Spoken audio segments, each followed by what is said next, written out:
Praise the Lord. Revelation chapter 2, happy. Okay.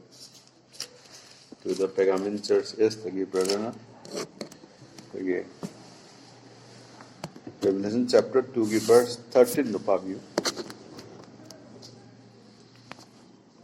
Aina nahaki thabaksing amosung nahaki leifam kami maduda saitan di phambale nahana aigi ming sietna pai aduga saitan na leiba mafamda lakhogi narakta aigi thajaba yaba sakhi Antipasbu hathiba numitsin phawbada aigi thajaba adu yadaba tawbidi. Amen. Amen. Dr. Christopher Nakwin tagal session considering as you wise a Prabhunana. Pondok you do not like a tapi the you. In Jesus Christ's name we pray. Amen. God bless you, brother. God bless you all. Taga the listener Punamo, Dr. Christopher Minda. Bola poison, hallelujah. Maki Taza Badu the lay by poison. But Pergamon church is the Lakview.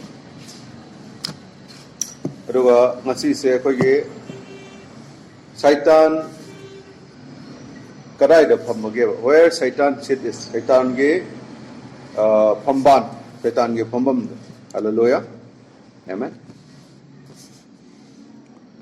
aina message se haubrikanda aingonda experience ai ga nuai tabam nei hallelujah experience ni mipung pur munai na nuai te mi apagi believer Christian amana Prabhuda akogi believer ta sengna khangde mata sengna khangde believer ga yam phare ga believer ne na claim torise ra life te thengna bale mi ase mapangan kalli phawdi ma kan khande adu ma sine ju kaw amen aduna ma Prabhu ki thabak tawba natagana Prabhu ju Krishna ki shumba ahingba wahai Prabhu ki wahai sida laiba se kya thoina thoksa daba ha le ni se adu kona thangda akoi gi mi se phanam singba taraga su mi se singde tabe mi singe ha bi aro perfect ko what le mi se mi perfect leite adu na mana phanam singe ne khanjaraga masa sida na bahona jaba hidak chadana natagna karium tawdana ai yarige chang pangan phana thamni ai yarige siro hai matam jira asiwa do lakko matam dadi kainom do dum choi adaga ikang khongudana ita thajadana mapangan chonda gibe nataga dum si gibe ana sibu si gibe ta ga de loire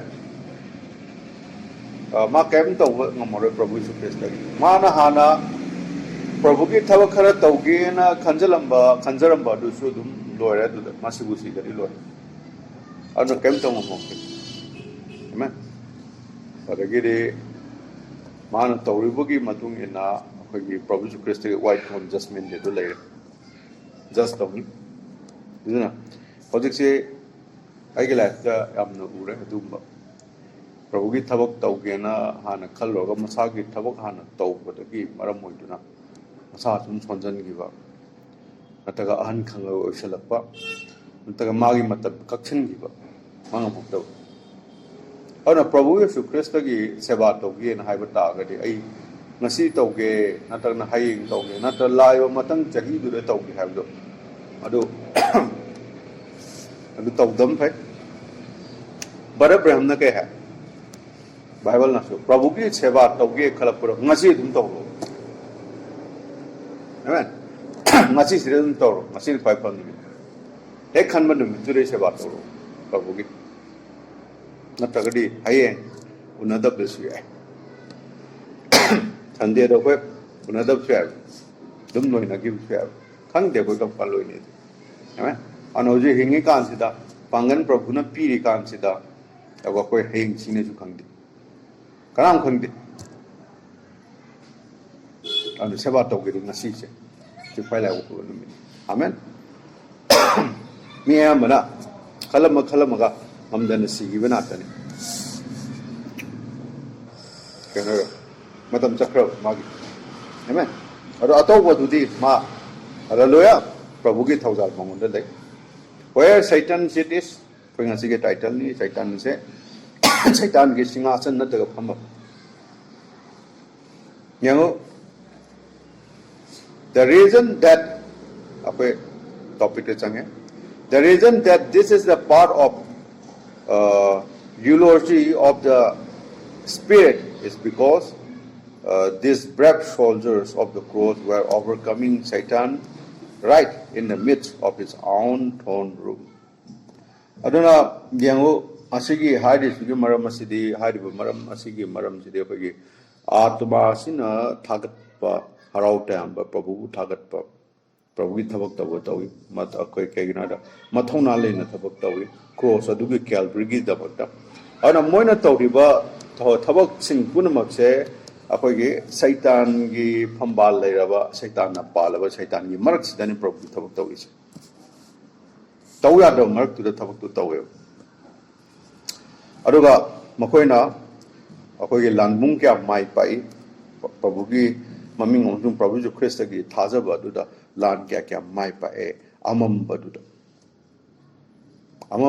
अमंबा की युग ना तगना अमंबा की मपांगल नतगा अमंबना मकोक सिंग एबा leader Singh अदुगी मायोक तुदा my पाए सैतान गिरक तुदा लान सोमनरगा निचेने मसी याम थिना थागनिंगाय ओय पोरमनी hallelujah अदुना निंगदो अखोगे Dawood की मियोय सिंगना अखोय येकना बगी मरकदा संगगा निंगदो दाऊद ने सिंग खोरांगेना हारे मफम दुरगी सिंग थंगेना हाबदगी डेविड की मनाय मयाम येकनब दुगी मरकदा संगी अदुगा असुक थाजबगी मंगोंदा मपांगन मथौना लेरबा अदुना कैदोगे इसिंग दो पुलाय अदुगा चाप मानना थाजबगी मपांगन अदुना अखोगी सैतान की मालियम सिदा माना कन्न मसा कन्न पाइबा रक्तु मरक्तु द संगेबा आमेन अदुगा प्रचार तौगी निंदो दाऊद की मनाय नुपान चंगबा नायना प्रीचिंग तौगे प्रभु ख्रिस्त मिंगदा थवाय सिगदब सिंग फॉम्बी थवाय सिंग कल्ली Hallelujah. Amen. Aduga akogi isingi arangku kaurang baduk. Amen. Madugo pahale. Hallelujah. Kamaina asi bagi marumdu da sangaga. Amen. Aduna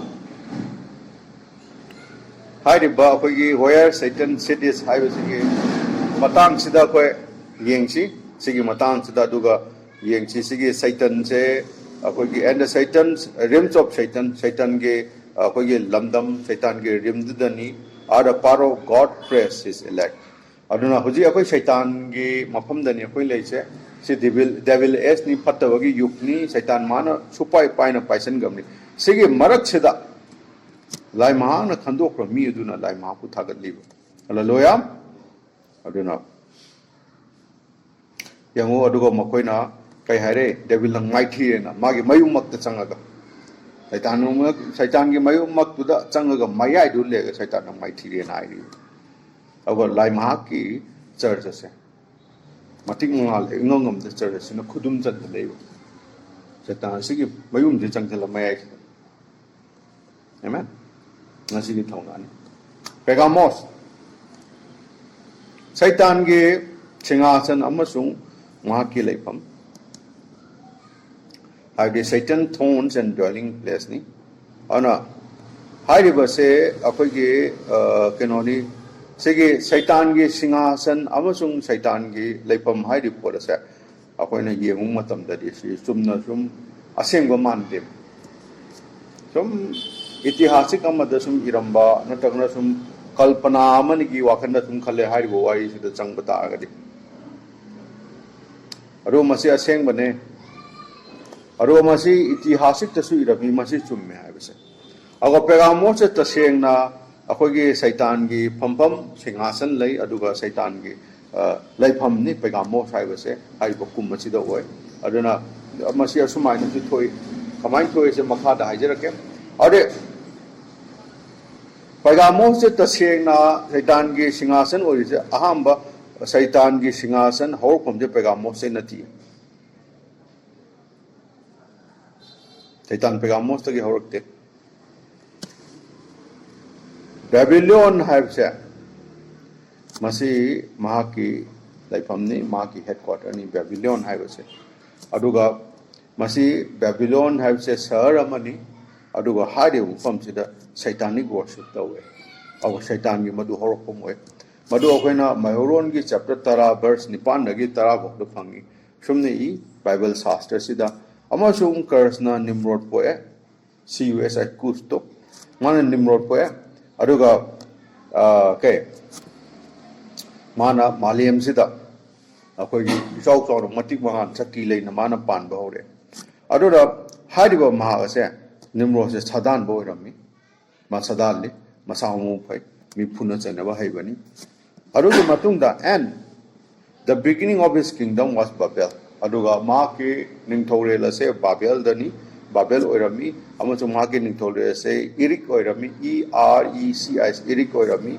Amazung Akar Oirami Amazung Karna Oirami Moishing say Senargilam said the Hiva search in Kalerami Genesis chapter 3 verse Mapan Amadagina Mapan Bokta Aduga Malem Punamaxing said loan on Katangami Wang Katangami loan Chapman Rami Hivani Agashi Sumina Torule Madudi Akoye Nongpolum Dagi as they journey from the east Nongpolum Dagi Makoila Nongpolum Dagi Makoila Kuntam Sida Makoina Sinargi Lamase Tenakirami our higher from the Makoi Kundarami Adaga Makoina Amaga Hainare Adudi Akoi check Sarasi Mai Tagalaga the com the toll of check the Saras and Makoina Hirami, Aduga Makoina check Ado Sarami, Kai Nung Adu Dagi, check to Saraga, check to Kaihani, Aduga check to Marumaro Laga, Akoi Moyum Sabaurami, Aduga Makoina Kaihai, Law Akoi Serges Harasi, Serges Sabakatana, Serge Yumbi at the Sar, the Tower to Sars and our Mark Haidiba, Tower the Yumbi do Maaduna, Haidiba Serga Takadu Tembo Ishanona. Aduga koi Maliam Sida Kanana who Oidava Yam Chawa Mingtola Mado with the layers Maming Satnava. Amen. Aduka you know open like you see the Maliam Damu, Chakaira Sakra, Pura Mangner did. But not a punch in when Harami. Aduga Pravuna Kumta Kaduna, Haidiva Sir do Yankirami, Sir do get our but Tower had Yumbi do Yankirami. Aduga Yango Migi Masasing Aduna Hari with those Haki body. Other Prabuna Sum Hare Yango Migi Masasing Jam Katang or Makogi loan to Amakatani Aduga Masi Makoina Sumina Dorure. Aduna Hojik Moy book Hamna Bagi Kaidometu Pambe like train. Adu Makogi Wakalu the Kaliba Makoina Panto for the Pantorle. Ano law Kumtarasi Aduga Makogi lords in the Samana Lashi. Aduga Makoishing Amaga Wang with a Bapta the Bible to poison on. Asum Toduna, Prabhu Mahatna, Makoishing Ado, Malim Yimapumka Gada, Sakairami. Adagi Makoin Hariba, Sir Tado me, Maramaduna, Hariba, Mapum Adubu Kai Hainako Gidi, Babel Hainakorami.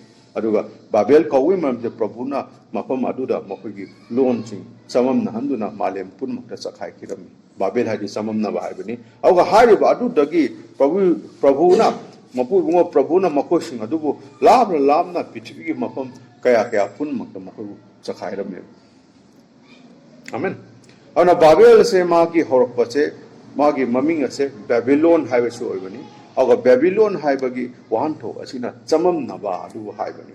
Aduna masigi nungi literally masi nungoina masi kanana hogdoki ki haida mage hogdok podo mazu kushna hogdoki ami kush ase hemgi masanu pani aduna mahakna haideba mapangal leba ningthore lase lakpani aduga akoi gi magi masanu pa Nimrod le Nimrod asida akoi gi Nimrod se sadan ba sida haideba masanu pa do magi ningthore se lakpani aduga Maming Yamna Salava Sakti Mapangal Lerava Nimrod Soirami Masanu Pass. And a Nimrod ki matung ina, a Nimrod se Akogi Genesis Adugi matung ina Mahace Taramatu Chubani, Amazon Kogi Itihasik Adusu, Highway Nimrod Singing Matang to the Kupneawi.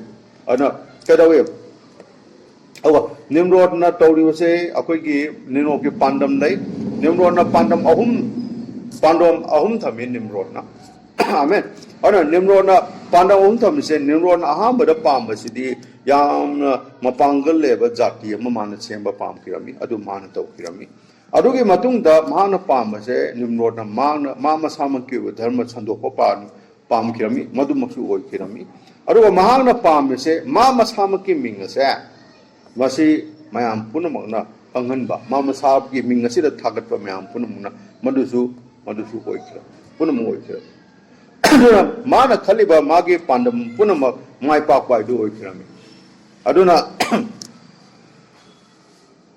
यंगो Babylon है बचे Babylon के निंगथौरे लसे असी assume नसु कौवी मदुदी शास्त्र Bible असेदा Babylon से करेदा अखोगी Babylon के फाइगे मूर्ति phi मटक से मागे मथक के मको के सना ओइरमी हाइबदी बेबीलोन सिना निम्रोना पानसना मालेम पुनमक से सिमागे मखाद थममे मालेम पुनम पाली सरकार पुनम मान पाइरमे और माँ की धार्मिक असे असुकी मान धर्म सिना मपम मपम पुनमक से खुदुम चन किरमी अदुना कदवे by the fact that scripture identify it with Satan completely aduna masina mano khudum chanjan kir mage sig dharma se masi shastra si da sumna su pongdoi madudi Satan masi satanic ne mage religion se Satan ne aduna masi Isaiah chapter 13 deawi our Revelation chapter 13 da yumda pabiyo God bless you masini asi completely satanic ni अरुवा इतिहास की मतुंगे ना अखोई नसु मसी fungi साखी होई न fungi मदुदे मसिना मालेम Poonam खुदुम चन किरमी अरुगा मान कई दोगे हैव द मान आइडोलिट्री हैव द मूर्ति पूजा लाटपा नटगा थमोय नुंग मूर्ति म थमगा लाटपा मशुम से मान होदोखिरमी सुम लाइनिंग से अदुगी हे मतुंग मसी खक्त नतन मिथ मेथोलॉजी दे सुंगै लेतबा बान सागलगा मदुबु खोरम लाय दो मदुबु यो होदोखिरमी हाइबा अखोगी लाइसिंगी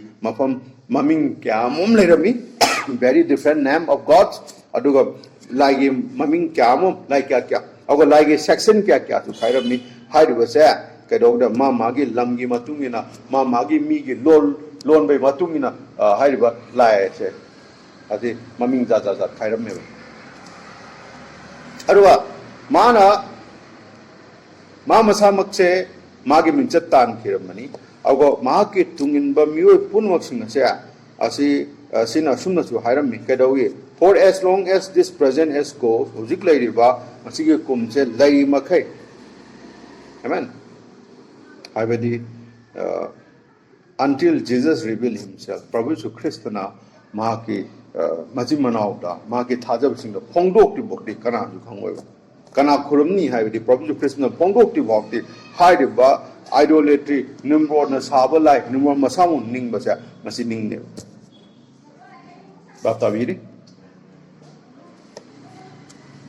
अदुगा सन्मान सु तौनी प्रभु यीशु ख्रिस्ट मसे खंगदेबो सन्मान तौनी अउगा हाइरिबो पुनमकसे निम्रोड की मखादा मिंग मखन थोन गिमने अदुगा मंदिर सु लेरे मंदिर मखन कया सिदा मोय थागतली हाइरिबो निम्रोड न सागिबो मूर्ति पूजा नगा थंगोय नुंग मूर्ति थमगा लाटबदो अदु निम्रोड तौ मालेम पुनमकी मफम न सिवे अदुबो शास्त्र सिना हाइबा मूर्ति पूजा सिगी कोई बाइबल से खा यावन अदु कंप्लीटली डिटेल्ड डीलिंग तौदे केना बाइबल दुंबा नॉन बिलीवर्स इन हिस्ट्री नतर नॉन बिलीवर्स इन थोके मदु बाइबल से यावदे दाति पुनमक डीलिंग तौदे बाइबल न डीलिंग तौदे बिलीवर खकिनी वाइदो खक्तंग लाइबगी मदु डीलिंग तौबनी अदुना मसी तंगाई फदे अदुदी अखोइनी इतिहासिक खरे येंगा अखोइने मोइसिंगदो कमाइना होगी हाइबसे मसी यंगजन बदका ताई असिन मतम करमाइना सिगी पेगामो से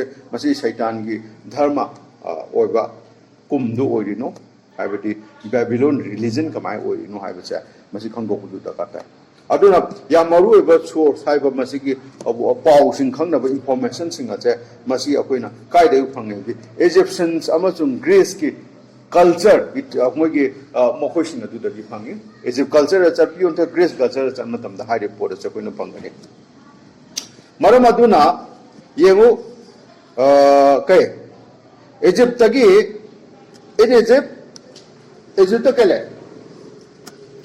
इजिप्ट न कई फंगी है बता विज्ञान फंगी अमचुम मैथमेटिक इजिप्ट के धर्म रे कई लेंगे दे साइंस अमचुम मैथमेटिक लेमी अदु हाइड बसे काय दगी लोग दे काल्डियन दगी लोग बिनी इजिप्शियन सिंग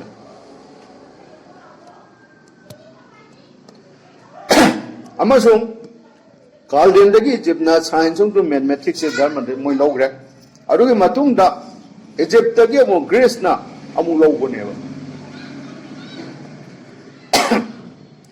अदुना येंगो पुरोई सिंग असिना पुरोई सिंग से ओजाना तनी अदुना पुरोई सिंग असिना साइंस ता अमे प्रोजेक्ट साइंस ने सेपरेट तो गयोना से धर्म से यामी साइंस ता में पुलिसना पुरोई सिंग असिना विज्ञान ता मी अदु हारिबा मसे के विज्ञान सिंग असे साइंस से मकोय असी धर्म दे सिनरमे धर्म की स्वरूप अमोइन सिनरमे इजिप्शियन ग्रीस सिंग सिना अदुगा मसी अखोना सुखांगे मदुदी बेबीलोन की धर्म से सिना कमाइना मपांगन से कमाई लोक्सन की के नतगना हारिबा इजिप्ट जुम ग्रीस दा कमाइना मपांगन ओरखी के हाइबसे कइनो साइंस जुम मैथमेटिक्स ले औ मसी जो असुम बनी अदुदी कोई जाति अमा कोई जाति अमन जाति अमबु खुदुम जन्म मतम दा लान होइगेरा तग वारी समझाइनरगा खुदुम जन्निंगेरा चन्ब मतम सिदा कैदोगे हाइबदा मकोइनो धर्म पी जाति अमबु खुदुम चलगरे मकोगी धर्म लालोना मसी चाव मकोई धर्म दुना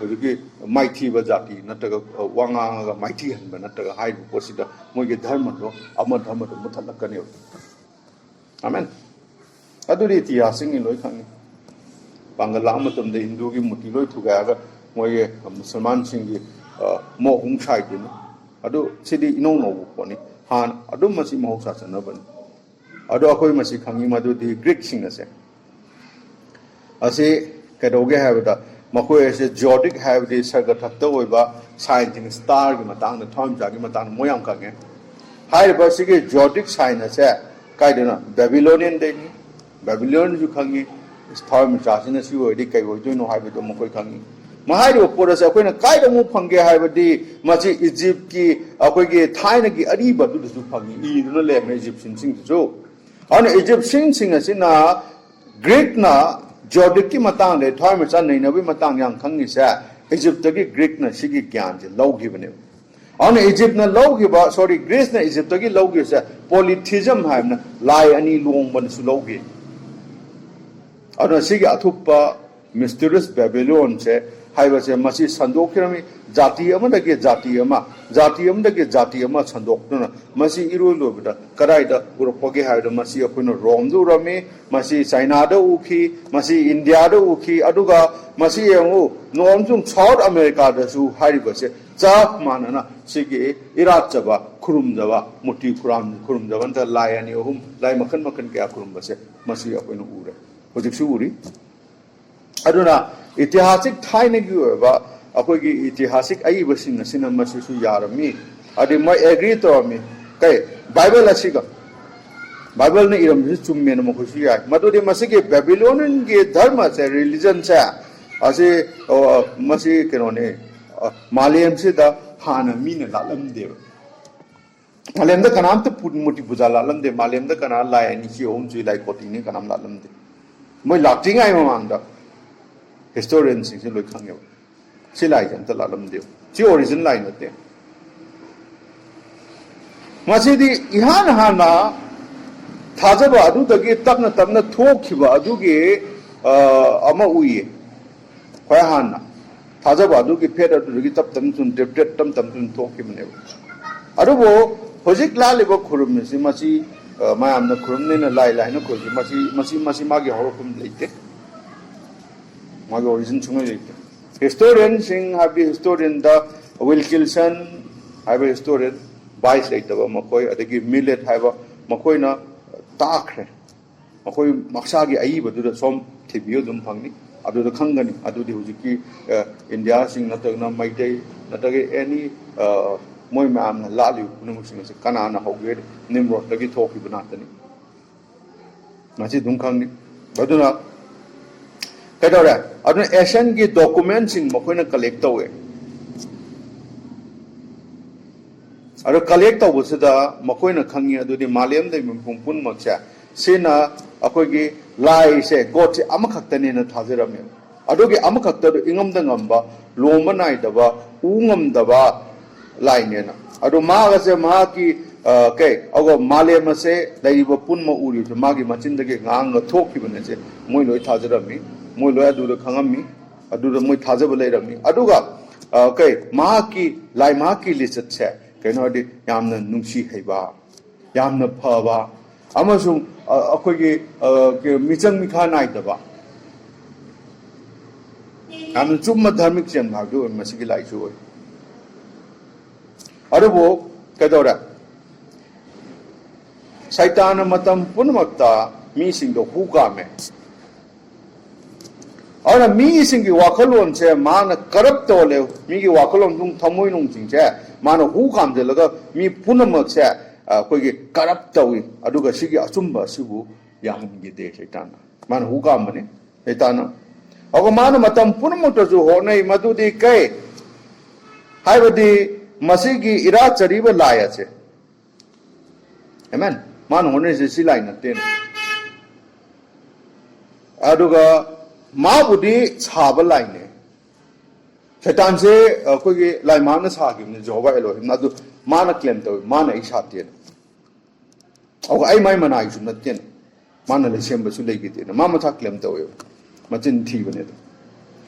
아루나 케도라 마마사 이디오에 from God 라이 마트기 마 토키라미 아두나 마람 모두나 아두 케 and to the end that he might draw it unto himself ago mana lai market thokre madu khakna tana mipung pun matu loi chingdore mana adu ma khorom wa ma ira cho ma thagal on ai re sai ta ma kina sungchoi choi dana ma ki thamoi nung da leiba apamba dharma ma ki dharma do malem pun mak da sanduk ke na ma khan ge do sanju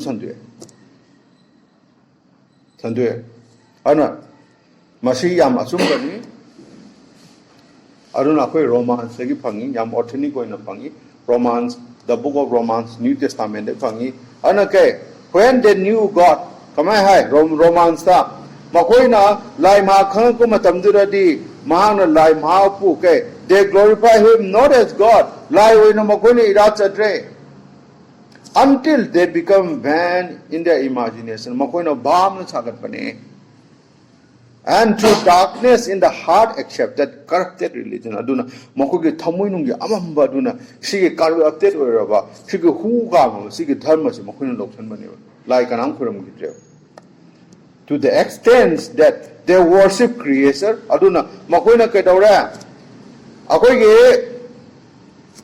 sariba adu budi khurumre adu saduna leiruba adu irachare khurumle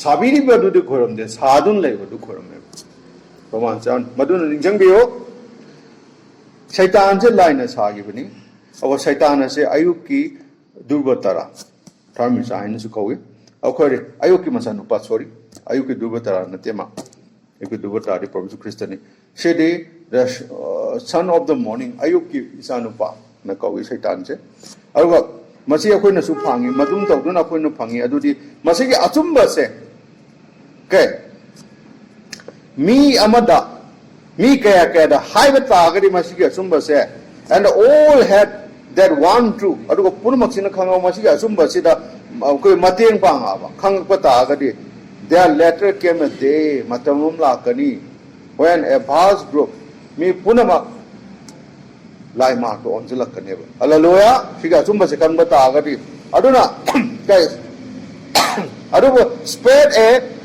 diabolical forms of worship around the world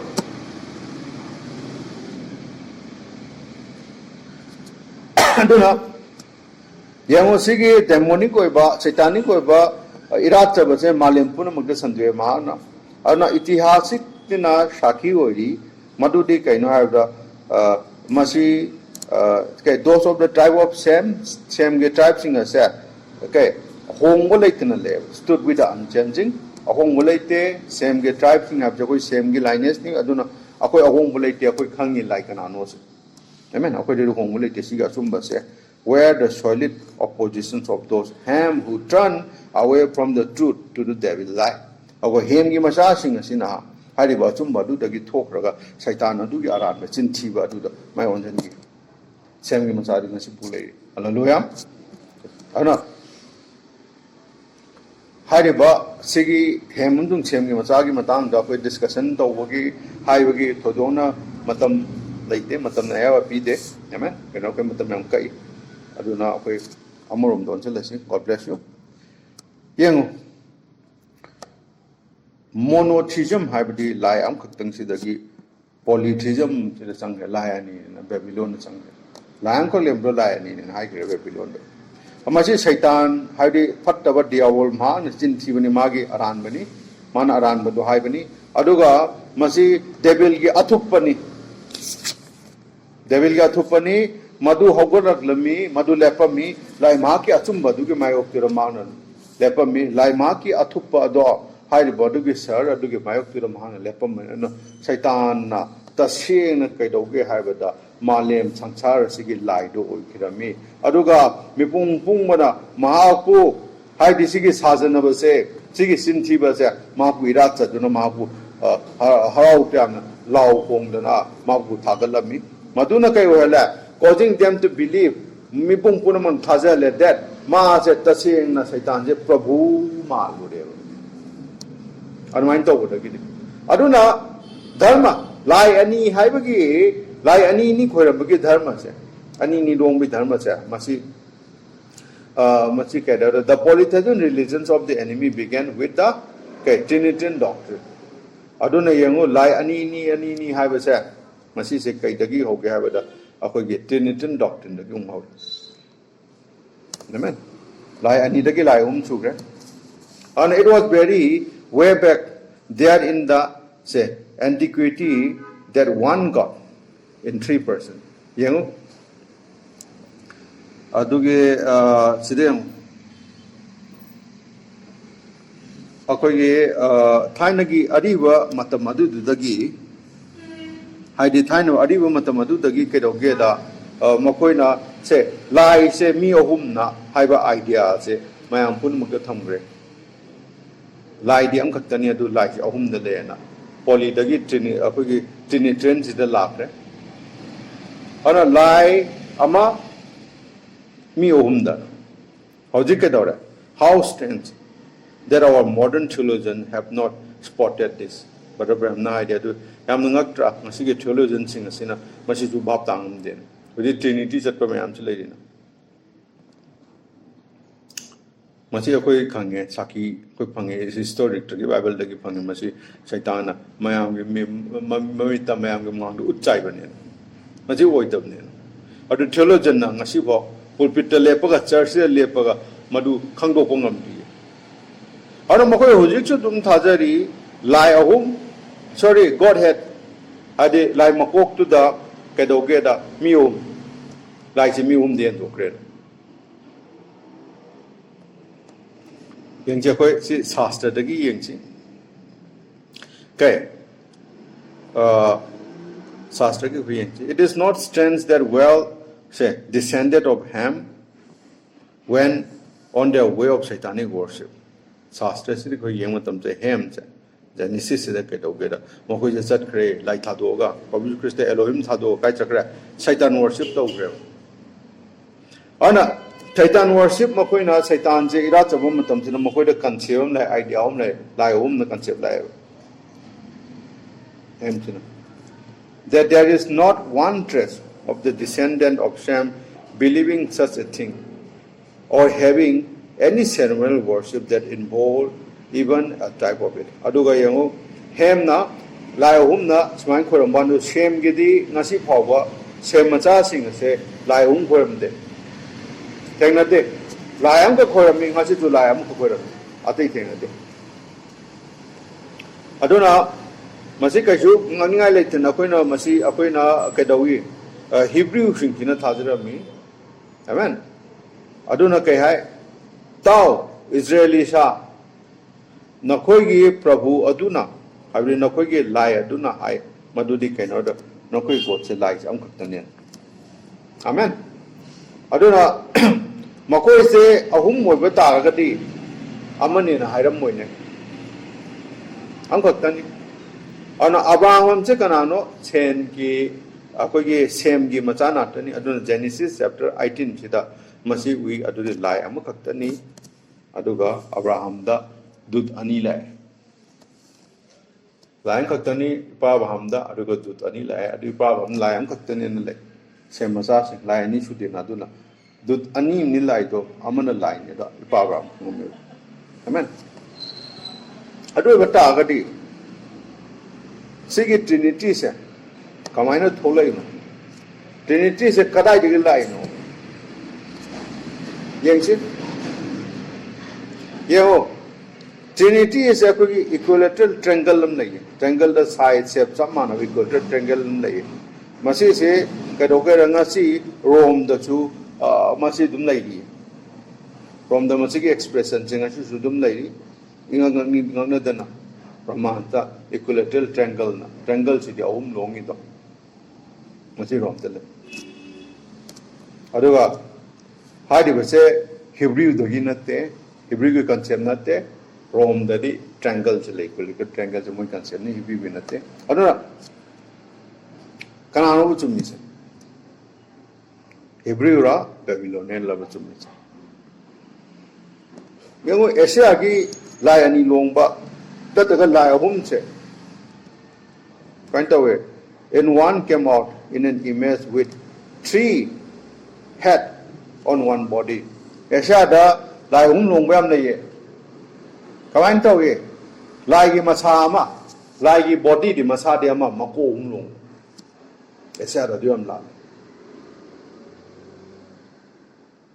ubiram mani lai gi body masa de mo ba makok te ahum long si asia da trinitarian ne trinity ne lai ahum mai ne body khutang makok te ahum ba le chum ba su asia da lai ta ba ne kai de la ki du khang bi re bible le yaw re ana ka daw ye machine express taw ri se ke express taw ge ha di ma gi intelligent ahum lai sida ma gi khang thoi ra ba hai ra ba ahum ne tai masi india da koina phangi in india they found it in the heart to express him as one god in 3 form ana bharat india si da phangi sumba lai mo ko hung lo ma se ana lai mo ko hung no ma si ma sin phong du se ke no da lai ma saklo no hum lai ma saklo no hum ne awa now that is really good modern day theology ado yango sigi lai ama saklo no hum je theology de yap san re ana theologian tamashing asida lai ama saklo no hum ne sakre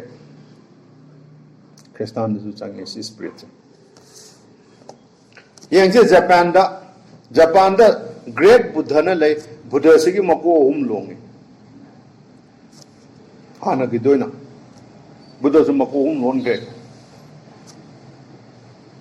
aro khwai da gi revealing oi ba kai di phongbo ko se punma ga sida madu de kaino hai ba da yango Trinitarian concept se lai ama mako hum sigi twin Trinitarian concept se loi phong du iba Buddha ho gera Indian worshipper ho gera lai ama mako hum adi saklo no hum mai concept phong du iba si dharma sida aduna yango the head of an old man civilized koma an adugi mako ama duna tai duna god the father lai ipa hai bane aduga a circle which is mysterious signifies aduga mangonda ikoi ba akoi ba maning da taguna kaino da shit mai which is turns means the sun machane and the wings masa amasung tails mamai uje adugi mamai nataga khunu maduna ke here was the doctrines of masira laire mapa macha amtung thoya singbu Saman, Okujulala. Ada mi home, Layama. Trinity Makalamani. I know from the Ubum Nisi Saman of us, Kaida Lake, Rome, the Lay, Roman Catholic. Koi Wang among Jawam number. Masika Sungalinga, Oide, Madudi, Satan, devil say, Amazon Maki, Irata, Punamaxing Asina, touching na. Amen. More had more truth revealed than the father of that. ꯃꯈꯣꯏꯗ ꯐꯣꯡꯗꯣꯛꯄꯤꯔꯤꯌꯦ ꯇꯁꯦꯡꯅ ꯃꯈꯣꯏꯗ ꯇꯁꯦꯡꯅ ꯏꯄꯥ ꯑꯕ꯭ꯔꯥꯍꯥꯝꯗꯒꯤ ꯍꯦꯟꯅ ꯃꯈꯣꯏꯗ ꯐꯣꯡꯗꯣꯛꯄꯤꯔꯤ ꯃꯈꯣꯏ ꯍꯧꯔꯛꯐꯝ ꯀꯥꯏꯗ ꯂꯥꯛꯏꯁꯦ ꯃꯁꯤ ꯃꯈꯣꯏ ꯈꯪꯉꯤ ꯈꯪꯗꯕ꯭ꯔꯣ ꯃꯈꯣꯏꯕꯣ ꯑꯗꯨꯅ ꯃꯁꯤ ꯌꯥꯝ ꯉꯛꯅꯤꯡꯉꯥꯏ ꯂꯩꯇꯦ ꯁꯩꯇꯥꯟ ꯈꯨꯔꯨꯝꯕ ꯃꯈꯣꯏ ꯄꯨꯝꯅꯃꯛꯁꯤꯡ ꯑꯁꯦ knew more about God ꯂꯥꯏꯒꯤ ꯃꯇꯥꯡꯗ ꯃꯈꯣꯏ ꯐꯖꯅ ꯈꯪꯉꯦ ꯈ꯭ꯔꯤꯁꯇꯥꯟꯁꯤꯡꯗꯒꯤ ꯈ꯭ꯔꯤꯁꯇꯥꯟ ꯃꯆꯥꯁꯤꯡꯁꯦ ꯅꯣꯡꯃꯇ ꯊꯤꯒꯠꯇꯦ ꯃꯈꯣꯏꯗꯤ ꯊꯤꯒꯠꯂꯦ ꯃꯈꯣꯏꯗꯤ ꯈꯪꯉꯦꯕ ꯑꯗꯣ ꯑꯩꯈꯣꯏ ꯈ꯭ꯔꯤꯁꯇꯥꯟ ꯍꯥꯏꯁꯦ ꯅꯣꯡꯃꯗ ꯊꯤꯒꯠꯇꯦ ꯅꯣꯡꯃꯗ ꯈꯪꯗꯦꯕ ꯊꯤꯒꯠꯀꯦꯁꯨ ꯈꯜꯂꯨꯗꯦ ꯑꯗꯨꯅ ꯍꯧꯖꯤꯛ ꯀꯩꯗꯧꯔꯦ ꯈꯟꯗꯕꯅ ꯊꯤꯒꯠꯇꯕꯅꯤꯅ ꯃꯣꯗꯔꯟ ꯊꯤꯑꯣꯂꯣꯖꯟꯁꯤꯡꯁꯤꯅ ꯍꯣꯠꯅꯔꯤꯁꯦ ꯃꯈꯣꯏꯁꯤꯡꯁꯤꯅ ꯍꯣꯠꯅꯔꯤꯁꯦ ꯀꯩ ꯃꯈꯣꯏꯅ ꯍꯣꯠꯅꯔꯤꯕꯁꯨ ꯃꯈꯣꯏꯅ ꯋꯥ ꯉꯥꯡꯉꯤꯕ ꯀꯩ ꯃꯇꯥꯡ ꯍꯥꯏ ꯇ꯭ꯔꯤꯅꯤꯇꯤꯒꯤ ꯃꯇꯥꯡ ꯍꯥꯏ ꯀꯗꯥꯏꯗ ꯌꯦꯞꯁꯜꯂꯨꯏꯅꯣ ꯁꯤ ꯇ꯭ꯔꯤꯅꯤꯇꯤꯁꯦ ꯀꯝꯕ ꯄꯔꯥꯗꯒꯤ ꯍꯣꯠꯆꯜꯂꯨꯅꯣ ꯀꯝꯕ ꯇꯝꯗꯅ ꯁꯤ ꯇ꯭ꯔꯤꯅꯤꯇꯤ ꯂꯥꯛꯏꯅꯣ ꯁꯤ ꯈ꯭ꯔꯤꯁꯇꯥꯟꯁꯤꯗ ꯕꯥꯏꯕꯜꯗꯁꯨ ꯌꯥꯎꯗꯦ ꯃꯁꯤ ꯅꯤꯡꯁꯤꯡꯕꯤꯌꯨ ꯁꯤ ꯄꯣꯠꯁꯛ ꯑꯃꯗꯤ ꯅꯤꯡꯁꯤꯡꯕꯤꯌꯨ ꯍꯧꯖꯤꯛ ꯍꯥꯏꯖꯔꯛꯀꯦ ꯃꯁꯤꯒꯤ ꯔꯦꯀꯣꯔꯗ ꯑꯁꯦ ꯃꯁꯤꯒꯤ ꯑꯆꯨꯝꯕ ꯁꯤ ꯆꯨꯝꯃꯤꯕ ꯁꯥꯈꯤ ꯃꯁꯤꯒꯤ ꯔꯦꯀꯣꯔꯗꯁꯦ ꯗꯤꯁ ꯔꯦꯀꯣꯔds are facts ꯃꯁꯤ ꯑꯆꯨꯝꯕꯅꯦ this is the fact ꯃꯁꯤ ꯑꯆꯨꯝꯕꯅꯤ ꯃꯗꯨꯗꯤ ꯁꯩꯇꯥꯟ ꯑꯁꯦ ꯆꯤꯟꯊꯤꯕꯅꯤ ꯑꯗꯨꯒ ꯀꯩ ꯃꯥꯁꯦ ꯆꯤꯟꯊꯤꯕ ꯑꯗꯨꯒꯤ ꯃꯄꯥꯅꯦꯕ ꯃꯣꯏꯗ ꯉꯥꯡꯕ ꯃꯥ ꯌꯨꯝꯐꯝ ꯂꯩꯇꯦ ꯃꯥ ꯂꯣꯏ ꯇꯧꯔꯤ ꯉꯥꯛꯇꯅꯤ ꯁꯤ ꯄꯨꯝꯅꯃꯛꯁꯤꯡ ꯑꯁꯦ ꯑꯗꯨꯅ ꯃꯍꯥꯛꯅ ꯂꯥꯛꯄ ꯃꯇꯝꯁꯤꯗ ꯃꯉꯥꯟ ꯑꯃ ꯄꯨ ꯂꯥꯛꯑꯦ ꯃꯤꯄꯨꯝ ꯄꯨꯝꯅꯃꯛꯇ ꯑꯥꯏꯗꯤꯌꯥ ꯑꯃ ꯄꯨ ꯂꯥꯛꯑꯦ ꯑꯗꯨꯒꯤ ꯑꯥꯏꯗꯤꯌꯥꯗꯣ ꯉꯁꯤꯁꯨ ꯂꯩꯔꯤꯌꯦ ꯃꯥꯅ ꯃꯉꯥꯟ ꯑꯃꯇ ꯄꯨ ꯂꯥꯛꯑꯦ ꯀꯩ ꯃꯉꯥꯟꯅꯣ ꯆꯤꯟꯊꯤꯕ ꯅꯉꯣꯟꯗ ꯑꯥꯏꯗꯤꯌꯥ ꯑꯃꯇ ꯄꯤꯕ ꯃꯗꯨꯅ ꯍꯧꯖꯤꯛ ꯂꯩꯔꯤꯁꯦ ꯑꯗꯨꯕꯨ ꯃꯥ ꯍꯧꯔꯛꯄꯗ ꯃꯤꯍꯥꯠꯄꯅꯦ ꯃꯥꯁꯦ ꯍꯧꯔꯛꯄ ꯃꯥꯁꯦ ꯃꯤꯍꯥꯠꯄꯅꯤ ꯑꯗꯨꯒ ꯃꯍꯥꯛꯀꯤ ꯇ꯭ꯔꯤꯅꯤꯇꯤꯒꯤ ꯗꯣꯛꯇ꯭ꯔꯤꯟꯁꯦ ꯇ꯭ꯔꯤꯅꯤꯇꯤꯅ ꯃꯌꯥꯝ ꯄꯨꯝꯅꯃꯛꯇ ꯇ꯭ꯔꯤꯅꯤꯇꯤ ꯇꯝꯕꯤꯔꯤꯁꯦ ꯃꯁꯤꯅ ꯀꯩꯗꯧꯒꯦꯗ ꯖꯥꯇꯤ ꯀꯌꯥ ꯑꯃ ꯂꯣꯏꯁꯤꯜꯂ ꯍꯥꯠꯂꯦꯕ ꯉꯁꯤꯁꯨ ꯍꯥꯠꯂꯤꯌꯦ ꯑꯗꯨꯒ ꯀꯩ ꯍꯥꯠꯀꯅꯤ ꯄ꯭ꯔꯚꯨ ꯌꯤꯁꯨ ꯈ꯭ꯔꯤꯁꯇ ꯂꯥꯛꯇ꯭ꯔꯤꯕ ꯍꯥꯠꯈꯤꯅꯦꯕ ꯃꯥ ꯄꯥꯝꯖꯕ ꯃꯤ ꯍꯥꯠꯄ ꯈꯛꯇꯅꯤ ꯃꯤ ꯍꯥꯠꯄꯅꯦ ꯃꯥꯁꯦ ꯍꯧꯔꯛꯄꯗ ꯑꯥꯇꯃꯤꯛꯇ ꯍꯥꯠꯀꯦꯔꯥ ꯍꯛꯆꯥꯡꯗ ꯍꯥꯠꯀꯦꯔꯥ ꯍꯥꯠꯅꯦꯕ ꯃꯥꯅ ꯑꯗꯨꯅ ꯏꯇꯤꯍꯥꯁꯀꯤ ꯃꯇꯨꯡ ꯏꯟꯅ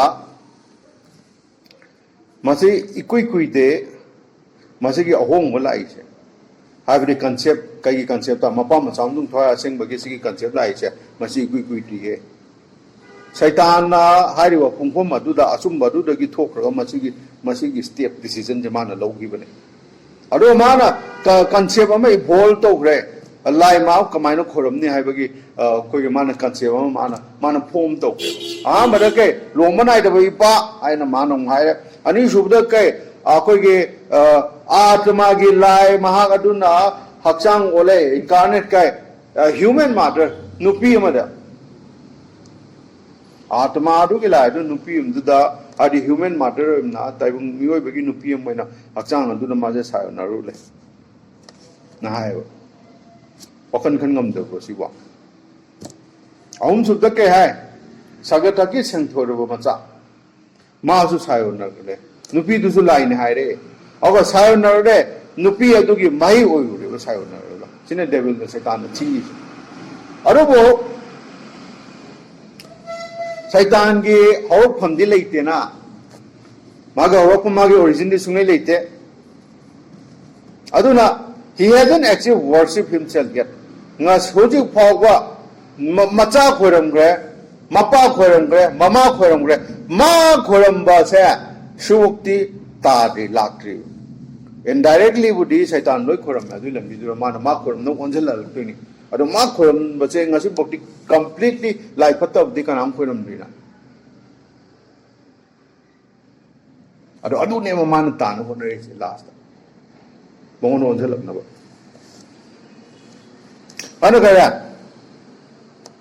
maram aduna mana mipung punumaki achumba adu dagi lamna puthore magi adumba athuppa through his mysterious he revealed to the people mipung punmak to phongdore siga athuppa sing ase mipung punu thongdo phongdore haire madu de ke yemo sigi ubo ngamdaba lai mapa se sigi wang thorwa chawu ungam da lai ma pa se nun lai chung ura roin ungam da lai ma pa se does not concern himself in the affair of man ungam da lai ma pa se ingam da ngom chok chok lai ma pa se ma si di thodong na khal ro no tai bung ngai gi lichat mari si da ma thodong na da ka lai tre ano ma si di tumin na thang ro sigi lai ma pa si tumin na thang ro silent go in thang ro ma pa si lok thok rai ne na kan na chai de lam na thang ro se ta na dei se purohit amada rak pasarak amada lega hai dei se then it follows that he may well be worshipped in silence ano mapa du nang lao hong nan to no tumina tumning mo kana su tahan na than ling mo mapa du na kem to ma de atman tai bang lichat ki chana bi khon mi ko lam khon mi ko lao khom ma da ma ta tar ma di silent na tumina thamoi nu ni ro di mapa du di mapa thola no ta seng na ma na hai ri si di kai no hai da ma pa ning ro no to hai pan thok ma pa tok tho yari ma kai ma pa ning ro to ma se gi tambi ba sa ma lem pun ma ko lo cha khai le saitan ana ngasi su india da hai de bharat se da koi no ui mandirong ui laishem ba gi mandir se kana ju chang ga ning de creator god se kana ju chang ning wa ma de tumin nei ma lai ne na lam na ma phom am da tham ma kana ju khang de ma kaw re na si ana ning am india do se ari tumin lai lai da kana ning jang gi lang thang re te tan in do god of father canada akoi gi laishem ba pa se khoram ba gi thoi do na tangai pate in khoram da chu ya it was only Nazar that worship shown to the mother and the son. Aduna, hojik kai le mawra. Hojik ti mama macha le hora. Mapa lo thok re. Ana mama ga macha du ra changchal lo. Amam chan ning mo. Egypta aduna mapa se lo thok ka anda. Egypta sumba mama macha ning ba lai mama macha ning ba se lai mama adun ishi kawi macha se na kai o series kawi Egypta mama macha ning ni adu India da mama macha na mi isu isiam chung isorana anu ipa isodo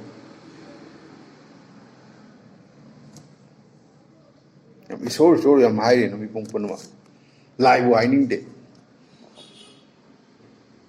ipa isor oh nimrod na chabe ipa isor India da jab mane Egypta isium jung Osiris ni aro Bharat da India da isor na lat ni Asia da Sibli amazung se DEOIUS Doyos na kawi mamam chani pulab latli Rome da amazung Greece da chap panamasi iratli China da su mamam chai iratli aduga yangu imagine tawiyu yangu na Roman Catholic da Roman Catholic ki missionary sina makoina changa ko tam da China sida dharma sandoke Catholic ki dharma sandoke na China si sange kana ki dharma sandokto na Miriam nu Prabhu Christ ki dharma sandoke ne changa ga mutiwa Miriam nu Prabhu Christ sab manana maduna ki masanupa re numina kapho sai pamle mama ma chan pamle masanupa ra makok ta tha numit ka chu lai ri Catholic ngau ke nu ne mai ngau de mai khang the image could have been exchange of one in vertical concept of the difference of central certain facial future. Jango, I don't come here any Rome the Kailat Kedo. Chini. A who is it the Kailat? Mapa in Hoka Ro, Kana Mopala Lige. Kana La Liga do go you know. I'm mining them. Our Mashi a quick order, Masida quickly tangai put a bakugi taldang where do the ꯑꯩꯈꯣꯏꯒꯤ ꯁꯤꯒꯤ ꯃꯃꯥ ꯃꯆꯥꯁꯤꯒꯤ ꯃꯇꯥꯡꯗ ꯈꯪꯕ ꯀꯃꯥꯏꯅ ꯊꯣꯛꯂꯛꯏꯅꯣ ꯍꯥꯏꯕꯁꯦ ꯈꯪꯕ ꯗꯔꯀꯥꯔ ꯑꯣꯏꯔꯦ ꯑꯗꯨꯅ ꯃꯁꯤ ꯍꯥꯏꯔꯤꯕ ꯑꯩꯈꯣꯏꯒꯤ ꯂꯥꯏ ꯃꯃꯥ ꯁꯦ ꯕꯦꯕꯤꯂꯣꯟꯅꯤ ꯕꯦꯕꯤꯂꯣꯟꯗ ꯏꯔꯥꯜꯂꯝꯃꯤ ꯃꯥꯁꯦ ꯀꯩ ꯍꯥꯏꯗ ꯁꯤꯃꯤꯔꯥꯃꯤꯁ ꯀꯧꯏ ꯃꯥꯁꯦ ꯔꯦ ꯍꯥꯏꯅꯁꯨ ꯀꯧꯏ ꯑꯩꯈꯣꯏꯒꯤ ꯏꯁꯇꯔꯟ ꯀꯟꯇ꯭ꯔꯤꯗ ꯔꯦ ꯍꯥꯏꯅꯁꯨ ꯀꯧꯏ ꯑꯗꯨꯒ ꯃꯍꯥꯛꯀꯤ ꯑꯩꯈꯣꯏꯒꯤ ꯌꯦꯠ ꯊꯪꯕ ꯄꯥꯝꯕꯣꯝꯁꯤꯗ ꯅꯠꯇ꯭ꯔꯒ ꯃꯥꯒꯤ ꯄꯥꯝꯕꯣꯝ ꯃꯈꯨꯠ ꯑꯅꯤꯁꯤꯅ ꯃꯆꯥꯅꯨꯄꯥ ꯑꯃ ꯀꯣꯜꯂ ꯂꯩꯔꯝꯃꯦꯕ ꯑꯗꯨ ꯄꯤꯛꯏꯕ ꯑꯉꯥꯡ ꯃꯆꯥꯅꯦꯗꯤ ꯃꯥꯅ ꯍꯥꯏꯌꯦꯕ ꯑꯗꯒꯤ ꯂꯥꯏ ꯃꯇꯤꯁꯦ ꯁꯤꯃꯤꯔꯥꯃꯤꯁꯤꯅ ꯑꯉꯥꯡ ꯑꯃ ꯀꯣꯜꯂ ꯂꯩꯔꯝꯃꯦ ꯑꯗꯨꯅ ꯍꯥꯏꯔꯤꯕ ꯃꯆꯥ ꯄꯤꯛꯏꯕ ꯑꯉꯥꯡ ꯏꯆꯥꯅꯨꯄꯥ ꯅꯨꯡꯁꯤꯕꯅ ꯍꯥꯏꯕ ꯄꯤꯕ ꯑꯉꯥꯡꯁꯦ ꯑꯉꯥꯡ ꯅꯠꯇꯤꯌꯦ ꯋꯥꯡ ꯆꯥꯎꯋꯦ ꯃꯄꯥꯡꯒꯣꯝ ꯃꯁꯀꯨꯂꯔ ꯑꯣꯏꯌꯦ ꯃꯁꯛ ꯃꯇꯧ ꯐꯖꯩ ꯍꯦꯛ ꯎꯕꯗ ꯅꯨꯄꯤꯅ ꯄꯥꯝꯕꯗꯨ ꯑꯣꯏꯌꯦꯕ ꯑꯉꯥꯡ ꯅꯠꯇꯤ ꯑꯗꯨ ꯑꯦꯖꯤꯀꯦꯜ ꯆꯦꯞꯇꯔ 9 ꯚꯔꯁ 14 ꯃꯍꯥꯛ ꯃꯆꯥꯅꯨꯄꯥꯁꯨ ꯀꯩ ꯀꯧꯋꯦ ꯇꯥꯃꯨꯜ ꯀꯧꯋꯦ ꯑꯗꯨꯅ ꯃꯁꯤꯒꯤ ꯀ꯭ꯂꯥꯁꯤꯀꯦꯜ ꯑꯣꯏꯕ ꯊꯥꯏꯅꯒꯤ ꯑꯣꯏꯕ ꯁꯤꯒꯤ ꯑꯏꯕꯁꯦ ꯃꯁꯤꯅ ꯃꯍꯥꯛꯄꯨ ꯑꯃꯨꯛ ꯀꯩ ꯀꯧꯒꯦꯗ ꯁꯦ ꯕꯥꯛꯆꯨꯁ ꯀꯧꯏ BACCIUS ꯕꯥꯛꯆꯨꯁ ꯀꯧꯏ ꯑꯗꯨꯒ ꯕꯦꯕꯤꯂꯣꯅꯤꯌꯟꯗ ꯃꯍꯥꯛꯀꯤ ꯃꯃꯤꯡ ꯑꯁꯦ ꯀꯩ ꯀꯧꯒꯦꯔ ꯕꯦꯕꯤꯂꯣꯅꯤꯌꯟꯗ ꯃꯥꯁꯦ ꯅꯤꯅꯁ ꯀꯧꯋꯦꯕ ꯌꯦꯡꯉꯨ ꯑꯗꯨꯅ ꯌꯦꯡꯉꯨ ꯀꯃꯥꯏꯅ ꯇꯧꯒꯦꯗ ꯑꯉꯥꯡ ꯃꯆꯥꯗꯣ ꯑꯉꯥꯡꯗꯤ ꯅꯠꯇꯦꯀꯣ ꯄꯥꯈꯪꯅꯤ ꯑꯉꯥꯡ ꯃꯆꯥꯗꯣ ꯃꯄꯥꯝꯕꯣꯝꯗꯨꯗ ꯄꯝꯒꯠꯂꯤꯌꯦ ꯑꯗꯨꯒ ꯁꯤ ꯁꯨꯃꯥꯏꯅꯁꯨ ꯐꯣꯡꯗꯣꯛꯏ ꯌꯥꯝ ꯉꯛꯄ ꯑꯃ ꯑꯣꯏꯅ ꯐꯣꯡꯗꯣꯛꯑꯗꯤ ꯃꯥꯁꯦ ꯍꯥꯏꯔꯤꯕ ꯃꯆꯥꯁꯦ ꯏꯉꯝꯅ ꯉꯝꯕ ꯅꯨꯄꯥꯅꯦ ꯃꯥꯏꯇꯤ ꯃꯦꯟꯅꯦ ꯃꯥꯁꯦ ꯑꯗꯨꯒ ꯃꯥꯁꯦ ꯀꯃꯥꯏꯅ ꯈꯪꯅꯔꯝꯒꯦꯗ ꯃꯃꯥꯗꯨꯒꯤ ꯅꯨꯄꯥ ꯑꯃꯁꯨꯡ ꯃꯆꯥꯅꯨꯄꯥ ꯃꯃꯥꯗꯨꯒꯤ ꯃꯆꯥꯁꯨ ꯑꯣꯏꯕ ꯃꯃꯥꯗꯨꯒꯤ ꯃꯋꯥꯁꯨ ꯑꯣꯏꯕ ꯅꯨꯄꯥ ꯑꯣꯏꯕ ꯃꯄꯨ ꯑꯣꯏꯕ ꯑꯗꯨꯅ ꯃꯥꯁꯦ ꯀꯩ ꯍꯥꯏꯒꯦꯗ ꯇꯥꯏꯇꯜ ꯄꯤꯕ ꯃꯃꯥꯗꯨꯒꯤ ꯅꯨꯄꯥꯅ ꯑꯗꯨꯒ ꯏꯟ ꯏꯟꯗꯤꯌꯥ ꯚꯥꯔꯠꯇꯗꯤ ꯀꯩꯗꯧꯏ ꯚꯥꯔꯠꯇ ꯃꯁꯤ ꯀꯃꯥꯏꯅ ꯈꯟꯅꯒꯦꯗ ꯃꯁꯤꯁꯨ ꯄꯥꯝꯃꯤ ꯏꯁꯣꯔꯥ ꯑꯃꯁꯨꯡ ꯏꯁꯤ ꯁꯤꯒꯤ ꯏꯁꯣꯔ ꯍꯥꯏꯁꯦ 이시식이 마사 누파수니 세기 이소리 소라이스 이시하여 마마식이 누파수네요. 그래도 이제 이파이 소나 로이락슬레 마가세 누파네 마푸어버네 아도 마푸어버제 카라마이나 sak론도나 saktakpage 하이버디 앙앙 마차 오이나 딱도나 마기 누피 어두기 콤남징니. It's completely a sex act. Sexual act. Madude masigi ninase masin Nimrod ni Bible da.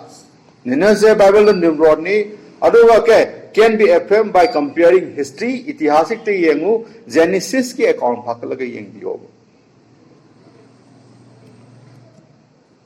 Pompeius na sumna hai kirami Ninus Syriagi ningthau kadawi since the ancient moderate way achungba ariba akogi chungba ariba akogi kai haini itihasik singa se kedoge da kedoge mana hongdokre way of life se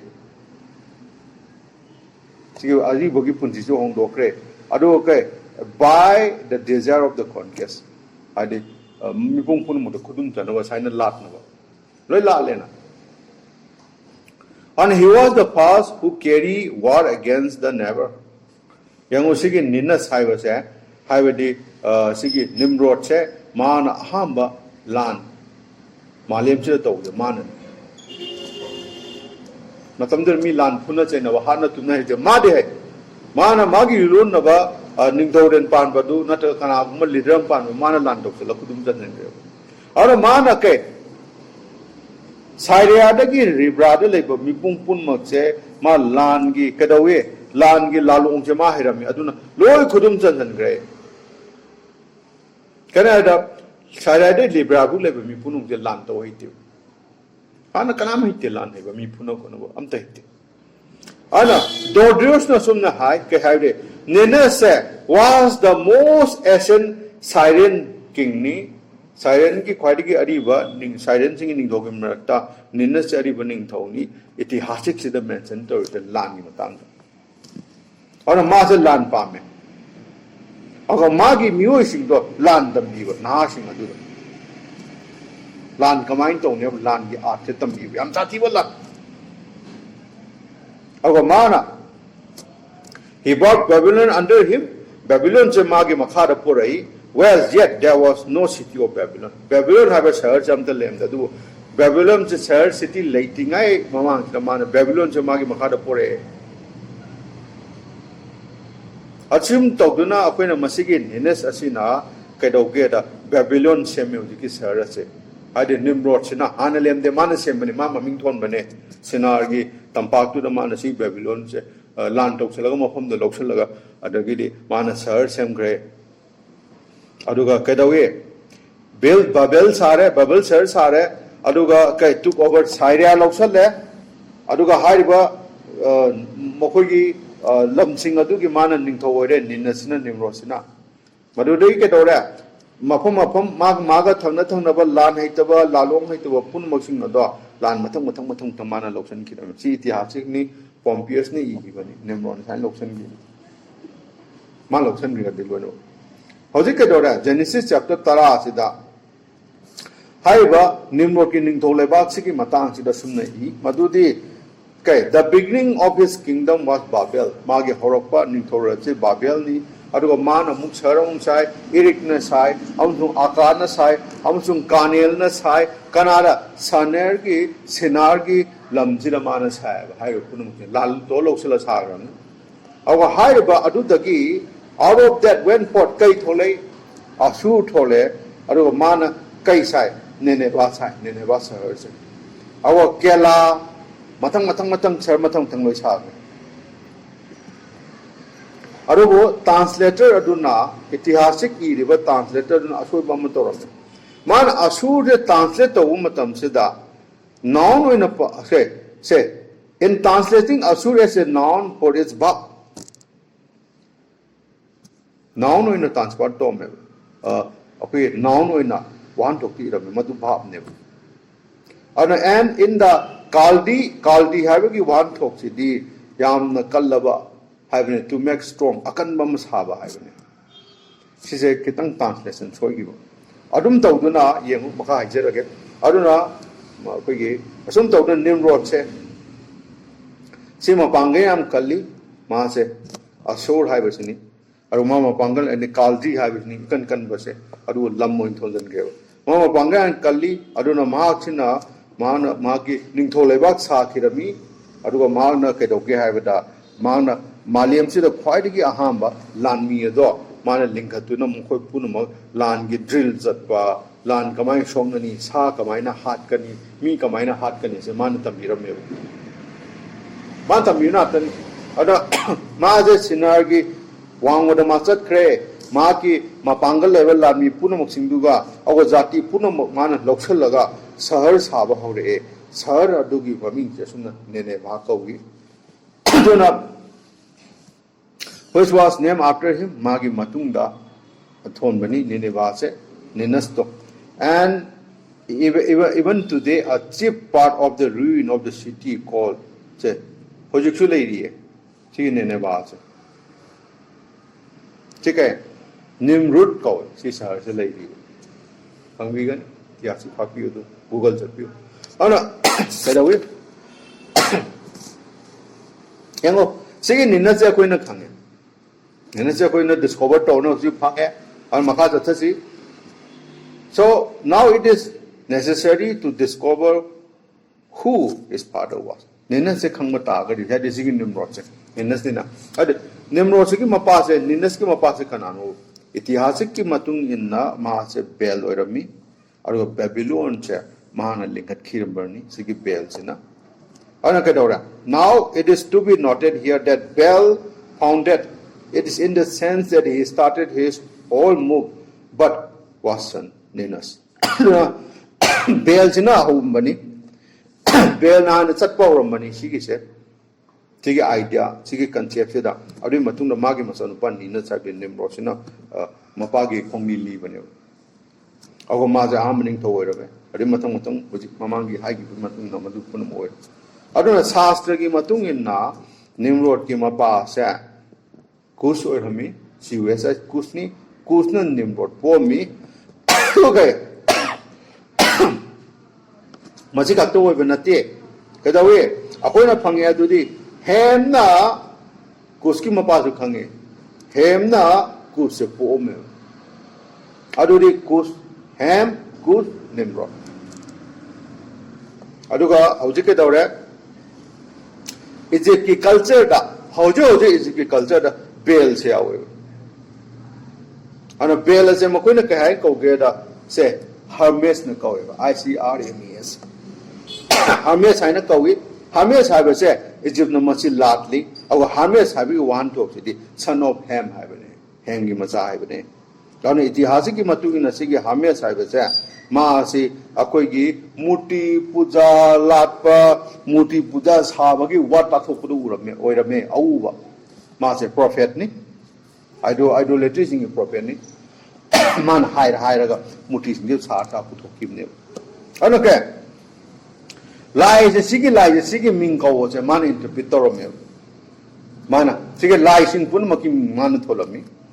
Ana kai atopa ming amati maki maming se kai ko ge sige Hermes si Mercury ko. Machi pakhon chapagi like ta chapter tara mari verse ta mathogi tara ni thoi bokta sida phangani mase Mercury shu kogi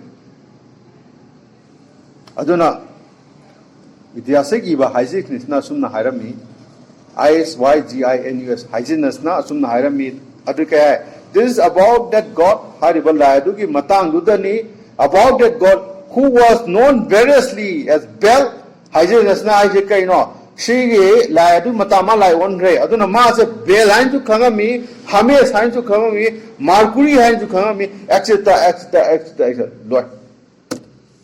I know the Hollywood to so singing my party talk, but Hollywood the lie, me, I'm going to turn that to he told Kani. Yango, for many ages, men live under the government of Job. Job haiba Job ni ko Job ni Job nate Job haiba sigi sarkar sigi makha da mi mayam leira mi kum kya ado not the Roman ge job nate ado bokai but Jehovah the Hebrew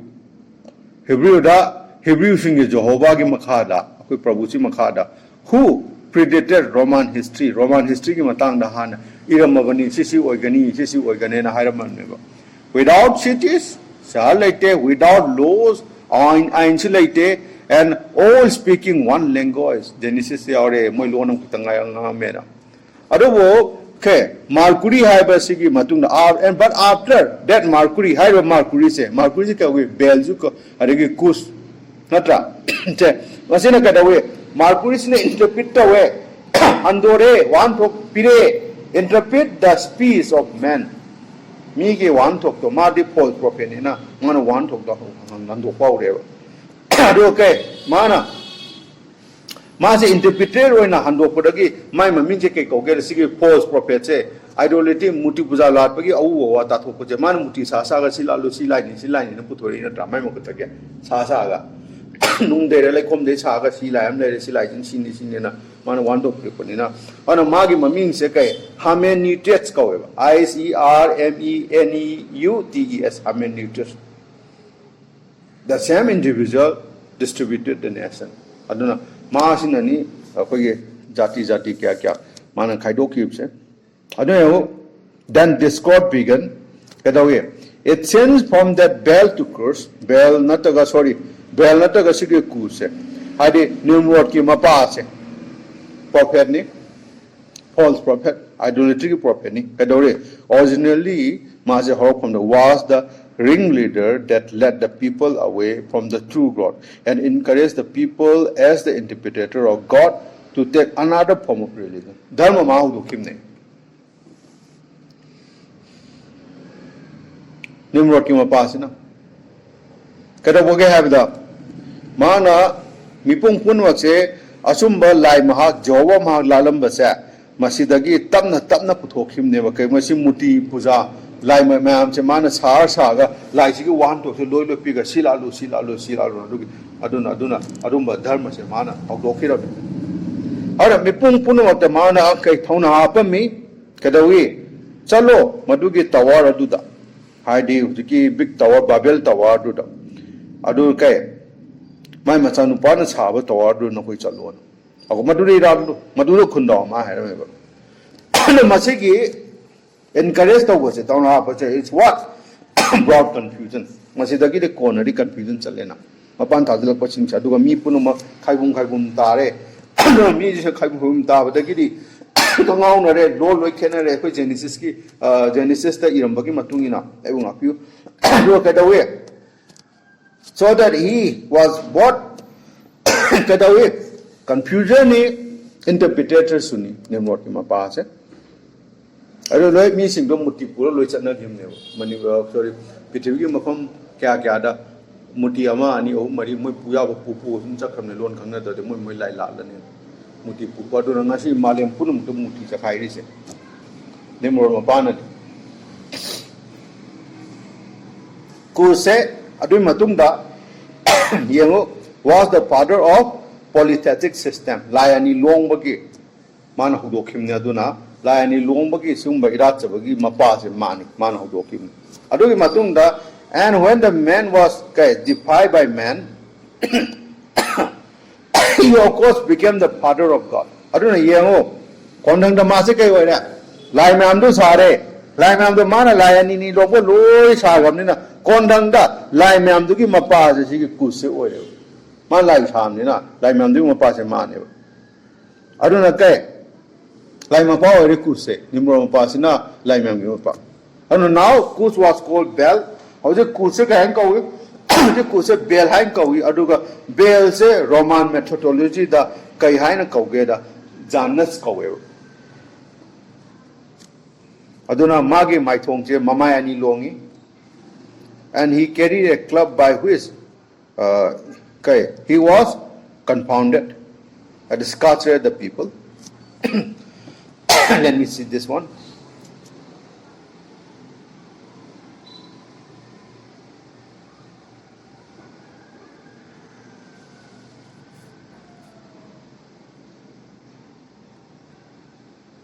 Excuse me, everyone.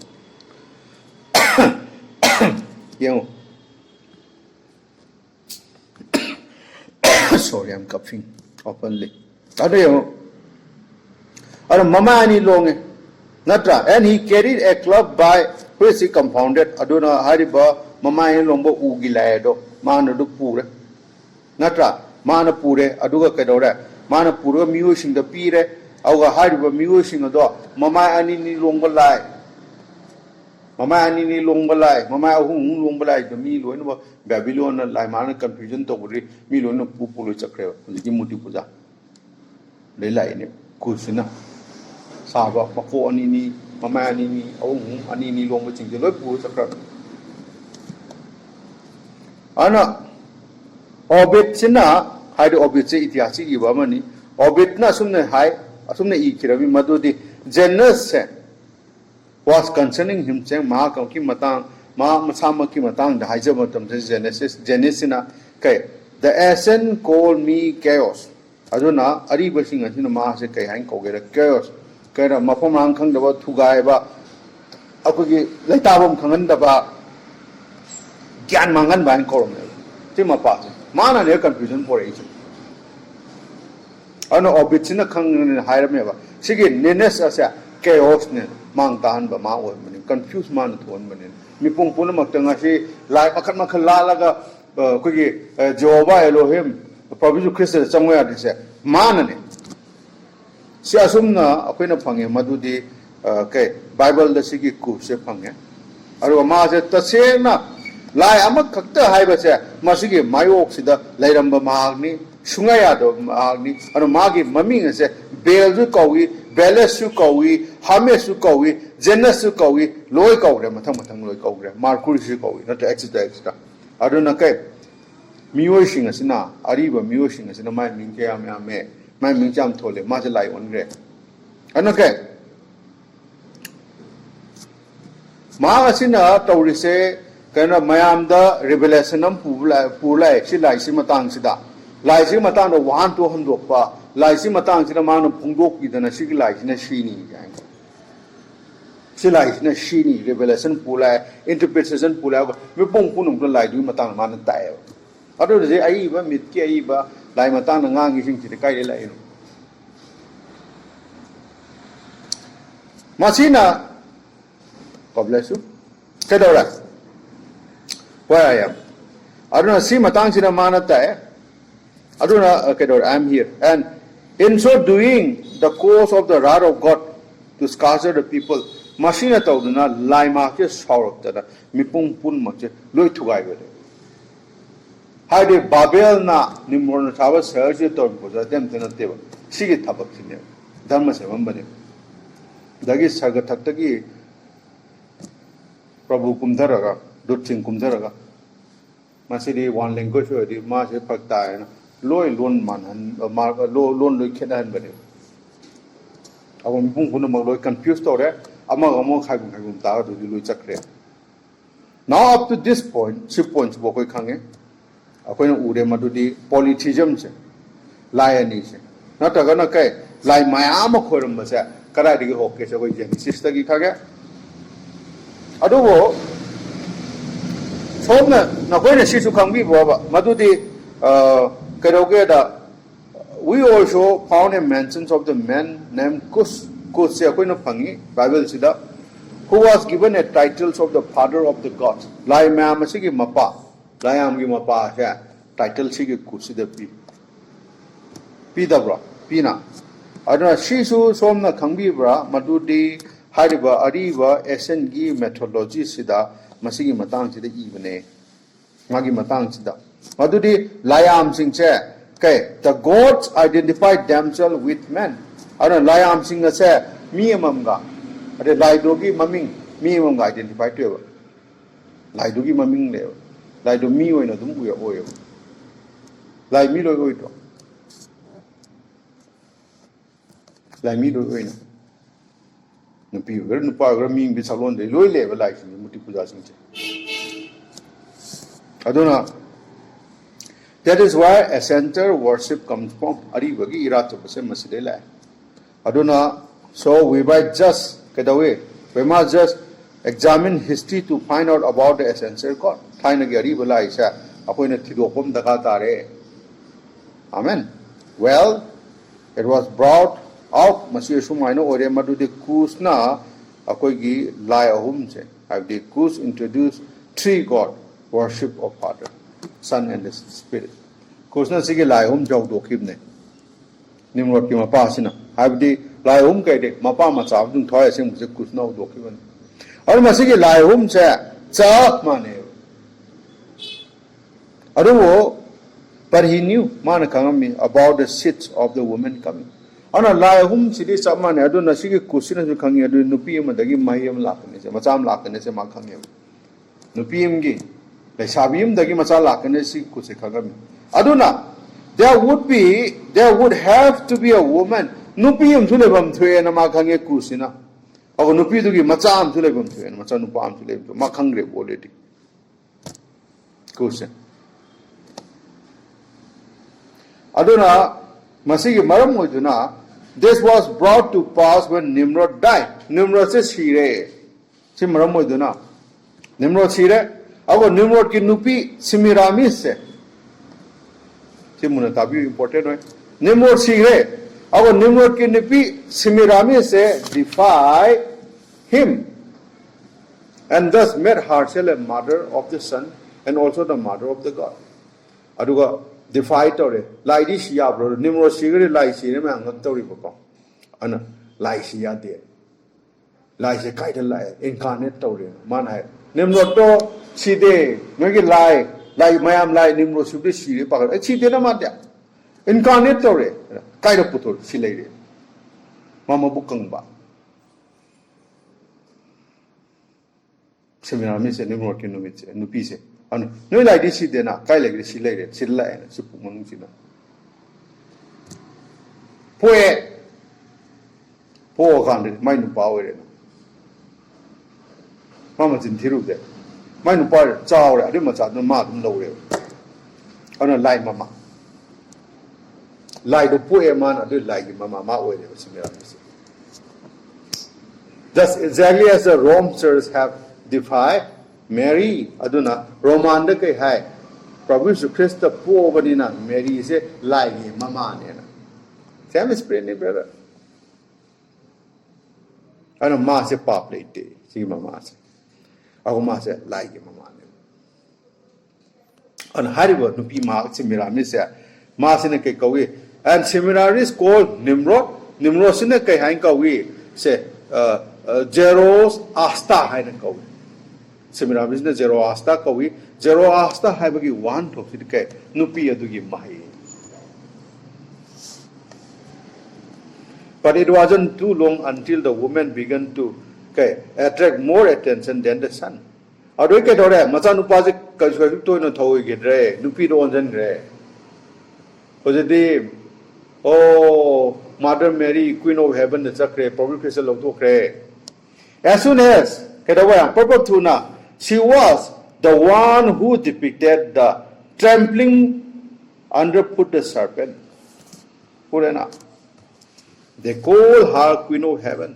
Sargataki Maharani Kore. Or Maha divine sanctuary about Saragi sanctuary for Mahan or Hele.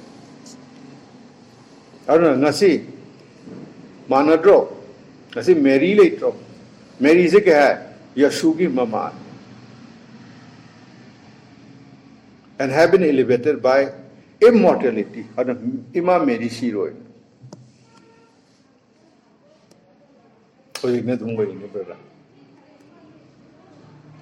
Right now, as of September 1964, September 1964, the Vatican Council is attempting to give equality to Mary. She does not possess. Adona, Mary is a province of Christagi, Mamani, like Mamani, Masul line, Adumba to Pigre. For they would like to call her Makoina, Mary Sikamina Kowopa me. Mary the matrix na.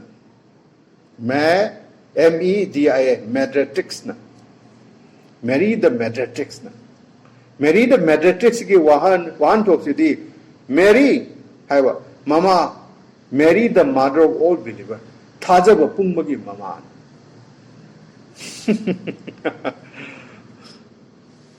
Believer Punamaki Mama. Mother Mary. Kaya line. Oh, not Tagana. Church ki Mama. Yang biro. Tabi you. If there was ever Babylon a center worship in a religion, on a Babylon haiba gi irat chabasa, sige dharma se laiba tagri kai legi the masi Rome ki church the lev. Nasi.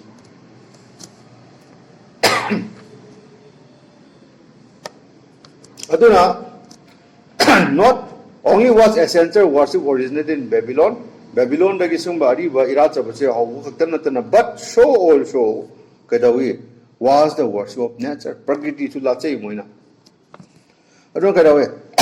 It was in Babylon the god who identified with the sun, moon, etc. Ano moy prakriti lale, moy numit tha thoy sa moy na latabalite. May Jesu lale. Ano mo ko yung chief objective city kairo haibada kay numit. Numit sina mipung punong ta mangan pi, numit sina mipung punong ta maisha pi, se numit lalon. And appeared to men, ako mi sida kay ay ugi may bondo na chawag nang chako may amoy ju sagatak sida numit se. Koro ko na may chako no ina sagatak sida ko na. Ngasi ju uri na sagatak sing sida.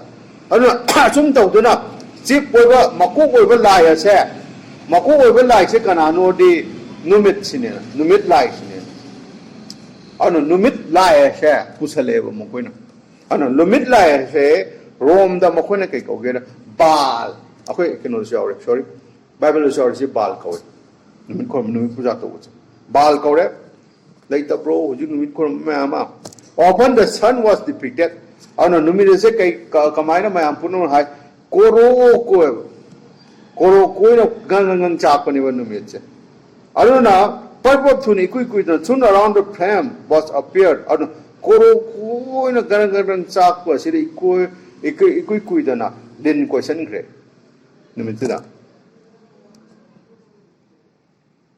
numit linung ko ram koi de bro lang với tung đơn numit lên ông koi group numit koi gre it wasn't long until the serpent became a symbol of the sun adagi numit adugi symbol of the saklon oina lindu on gre lindu koi na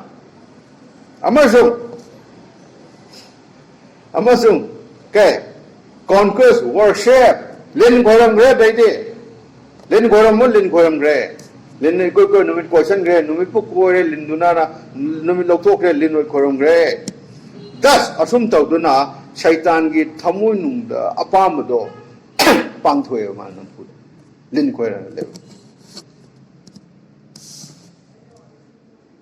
ana ma shaitan ma che lai doi no khoram ni aw ma ki singasan che lai re o je ana ma gi manai minai sing che ma tu no ro lo khoram le ma si da lai re pegamo there is a pegamos in the form of living serpent pegamos ahing bal lin mo gumbani adu irat chei pegamos ki kumasida mandi punmata ahing bal lin moina adu the trees of the knowledge of good and evil sine udo kamba apam tum phatta bagi gyan pangibo udo sini si gyan se pa ma de si loi tare na now symbolic in the form of a living serpent ahing bal lin amage saglon du lai re had not only kai lin khak sorry if khak tang ma na sumat pa khak tang na tana kai tai bang mi oi punam chu ma na sumat le lin na sin de pang dal le I don't know, but Pergamos is a Satan ki phamban oi no. If Babylon was the city, Babylon is Satan ki singasan ni phamban adu Pergamos is kamai oi no madu tari. Masi ki wang chu wang asi ki pakum chu lai ra again itihas da koi chatsi. Yango Babylon se ta gi matam madu da. When Babylon fell to the Medes and Persian, lan sonam tam Babylon mai thire Medes and Persian ki ningtho sida makoi tare priest king sida adagi kedore Attalus fled the city third tandokre mahana Attalus na and went to Pergamos aro Attalus na sorry third ki tandok pudagri ma che laga ma kai lagida ma Pergamos da chele he ma ge purohit pulai awa ma ne senthor ba sung ira ta ba sing che lin puja ta ulma pula Pergamos tan chele adagi there he set up his kingdom. Agamagi Ningtorial Sidagi Hore Rome Ampergi Wang the Magi Ningtorial Jahore Audagidi, she dagidi, and trip under the care of the devil. Satan to Nemala mission. On a pegamos the Lin Puzato Lemon. Telepodu Lan material. This has been a very short version of the story of the Babylonian religion and in the events of Pergamos ki matang da Babylon ki matang da akoi itihasik ki khar khatang choroi ba kara haije bani ana question kaya amaro ma ain khamra chamam na ba question ma ma wan tho khangra ba pun muksing ado song gi chamam na ba pun mak clear we mane khani wakhan yang amani na khalni sigi sida gi di khangwam thwe amen adora masi khangmam de masi important ni kana koi muti puja da ki labh na channa ba koi thamoi nung da muti puja am thaman ning ga su amra to ga su kana ra gi no kana na hudokhi ge kamai lat ki bono malem punu kamai cha khai gi pegamo to kamai lem bono amen ene khanja bada God bless you masi ya chum masi khanga kan de akoi haribo muti puja muti oina ta thamun no lat pun mak thu ko Prabhu Chu Christ the sangjar kane na khangje kano madu aham da leiram bani malem pun mak leshem madu kharam bani leshem ro Jehovah ni Old Testament ki new gi na Prabhu Chu Christ ni oga laya ni su de hum su de lai koti koti oi de sum da gi layam khat ni Amen. Hallelujah. Praise the Lord. Our Paul na say, when you know the truth, nang na asumba do kangong matamda, asumba do na nang buning khatam batingin. Hallelujah. When you know the truth shall give you free, or the truth shall free you. Hallelujah. Amen. Aduna koy. Hallelujah. Ning khatam banatani. Ojik. Akoy atopa lai amata khuramde. Adu khangya. Lai punamuk ki haw pong kai da no. Praise the Lord. Mi kaya kaya da so hayo ataba singduna. Aru asumba do mi pong punamuk da sando. Hojikti kai guna ga sigi matam chalae. Hallelujah. Ano si amamba na koi bani. Amamba na koi ba amamba marak sida.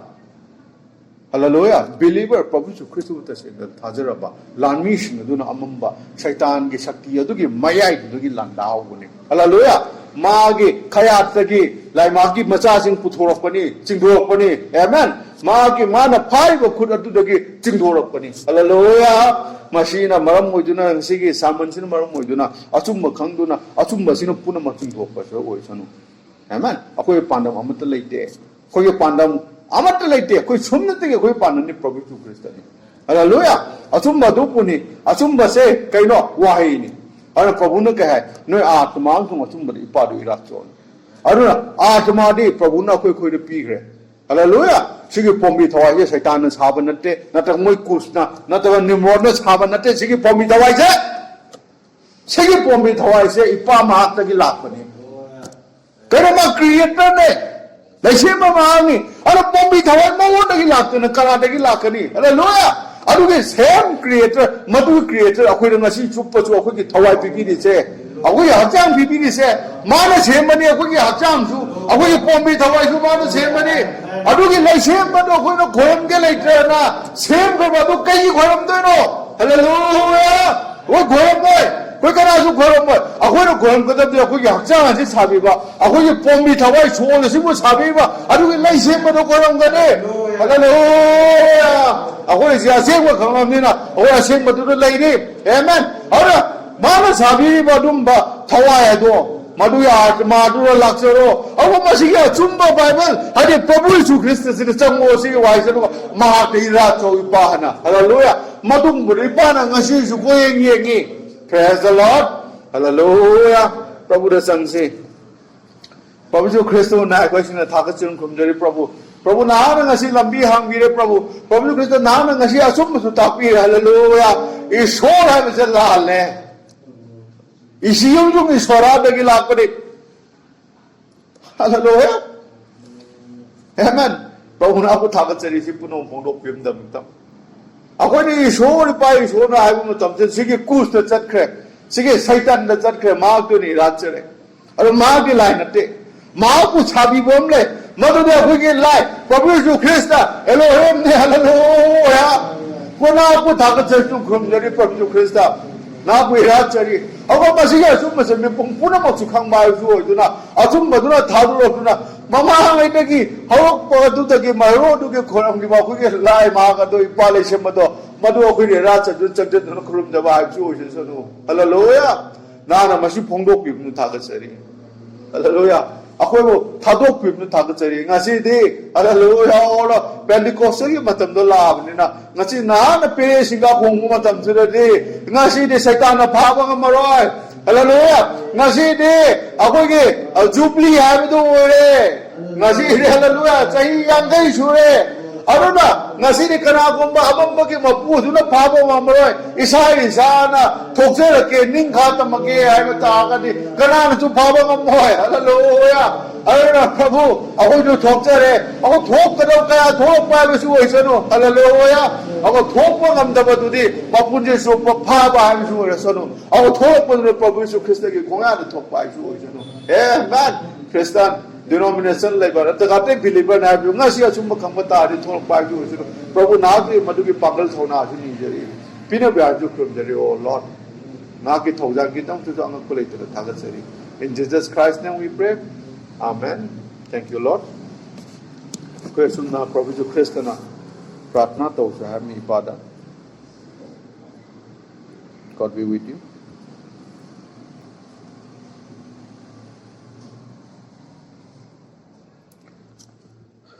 sargada leba akhoi pa naha ki ming asengba oisanu naha ki ningthau lepak laksanu sargada naha ki aningba tawbagum malem da su tawsanu